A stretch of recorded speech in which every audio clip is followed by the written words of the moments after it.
In this episode of INN CEO Talks, I'm joined by Karim Rayani of MARV Discovery Corp, and we're talking about the company's projects in Quebec, Newfoundland, Ontario, and British Columbia. Karim, welcome. Good to see you back. You too, Stuart. It's always a pleasure to do these interviews. You know, you're such a rich resource company with a multi sort of faceted approach. Where do you want to start by bringing, viewers up to speed on all that you've been doing since we last talked? Sure. So I guess, just to start off is, Marvel has kind of gone against the grain here. We have a number of projects covering everything from energy, battery metals, gold, rare earths, as of more recently. And really what our model is Marvel is turning more into a mine bank, not so much a project generator, because we're very hands-on. In most cases, we're also the operator. But we're also creating, a royalty NSR model, which will benefit, the company, 10, 15, 20 years out. And we've also created two new divisions. There's New Marvel Gold, which is going to be focused strictly on our gold assets. We have New Marvel Energy, which is focused on SMR, small modular reactor technology, which is currently being deployed. The federal government has recently mandated this technology. It's going into 4 provinces, and on a very small amount of uranium, it's able to power 300,000 homes. And we acquired these uranium assets a number of years ago when no one was really looking at uranium. If you were trying to acquire the ground that we have at Key Lake, which is in the Athabasca Basin, we're directly tied onto Cameco and Fission, and we have one of the largest contiguous claim groups that's right adjacent on their fault, and the Key Lake mill and mine is right next door to us. So we're currently working on permitting there. But going back to the strategy is we have 100% of most of our projects. In 90% of the cases, we have no net smelter royalties, and we have no property payments.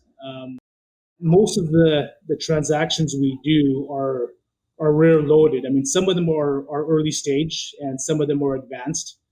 But in most cases, we rare load them. The vendors of the projects are therefore committed to us, and we're not there to do a sucker deal and pay millions of shares and cash out the door, without having, our partners committed. So we recently completed our first spin out of Power One Resources. It's one of the highest grade nickel targets in Canada, located in Elliott Lake.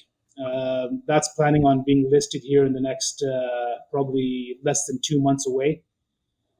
And now with the gold market finally showing some signs of life, I think Marvel is really well positioned coming into this quarter.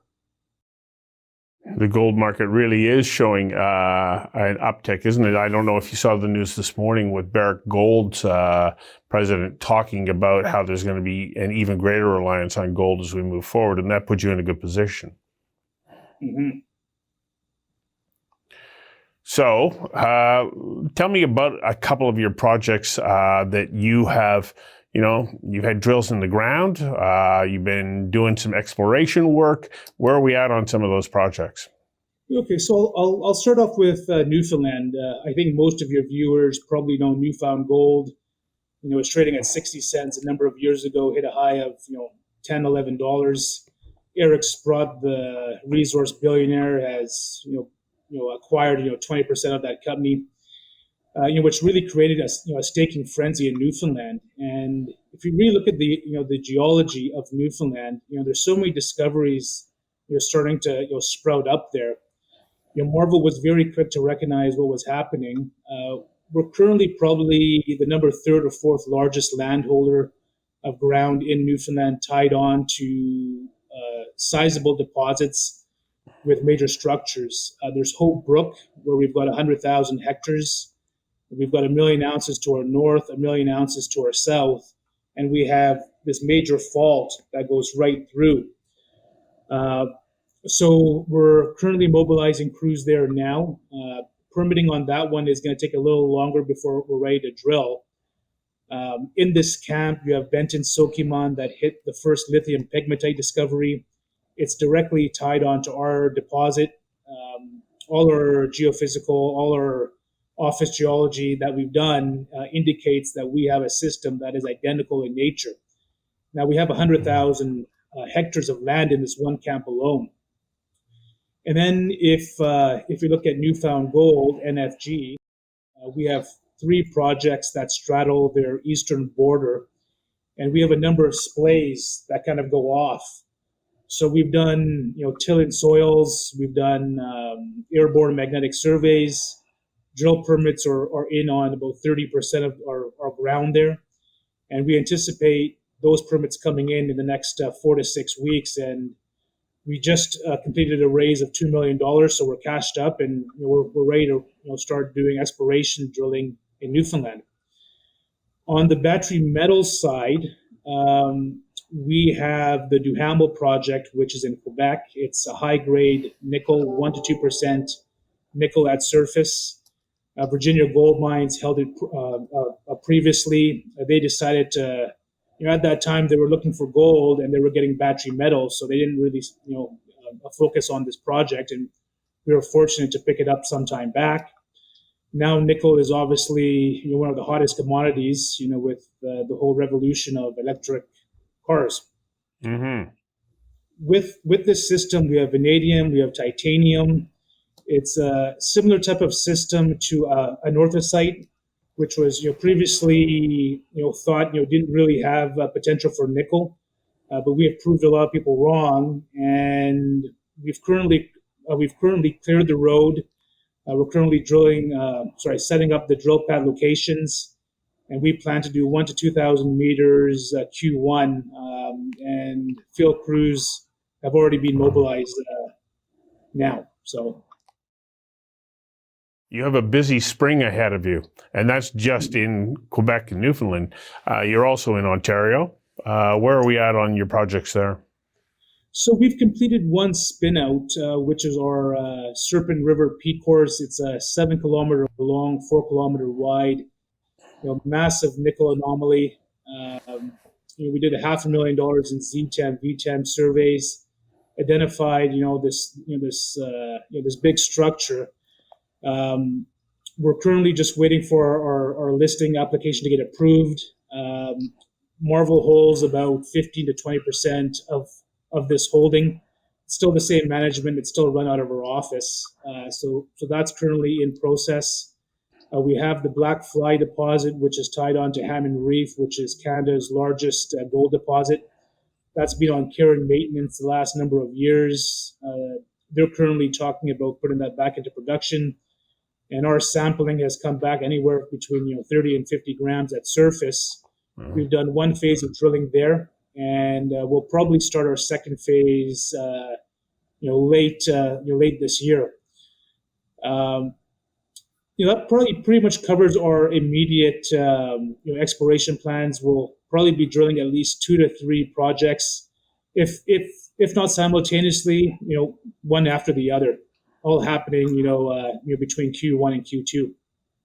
So what do you want investors to be looking at right now in the way of news coming from you in the next 8 to 12 weeks? I think if you compare us to our peers and the way we run our strategy, especially on our news flow, there's very few companies that probably have as many projects that we do in our market cap. We don't have the sizable property payments that these other companies have, so we're really able to to spend the money on exploration instead of payments, which is another catalyst. Over the next 90 days, if we're able to get 2-3 drills going, there's going to be a sizable amount of news. And some of these projects we've already kind of de-risked them. We've got high grade samples or targets to go after. The project in Quebec is already 1 to 2% nickel at surface. I'm sure, this is our first program going deep, but I'm sure that will return some very decent numbers. And in Newfoundland, with our peers, with the gold market, gold's trading, up to like 1850, 1860. I think all the indicators are there for, we could be in the right place at the right time for a good bull market. So I think we're going to be firing on all cylinders. I don't think you're going to be able to find a company at our market cap with what's down, what's coming down the pipe here. Well, it's a great time to be looking at Marvel Discovery Corp. I must say, you've got a lot on the go. And as you pointed out, you're well financed. So it puts you in a good position. Thanks for your time today. I'm sure that those investors who want to know more can reach out to you. I'm hoping that you'll come back in the coming months and give us the kind of updates that you're planning on sharing with us. Thank you, Stuart. Always a pleasure. Great. Thank you very much.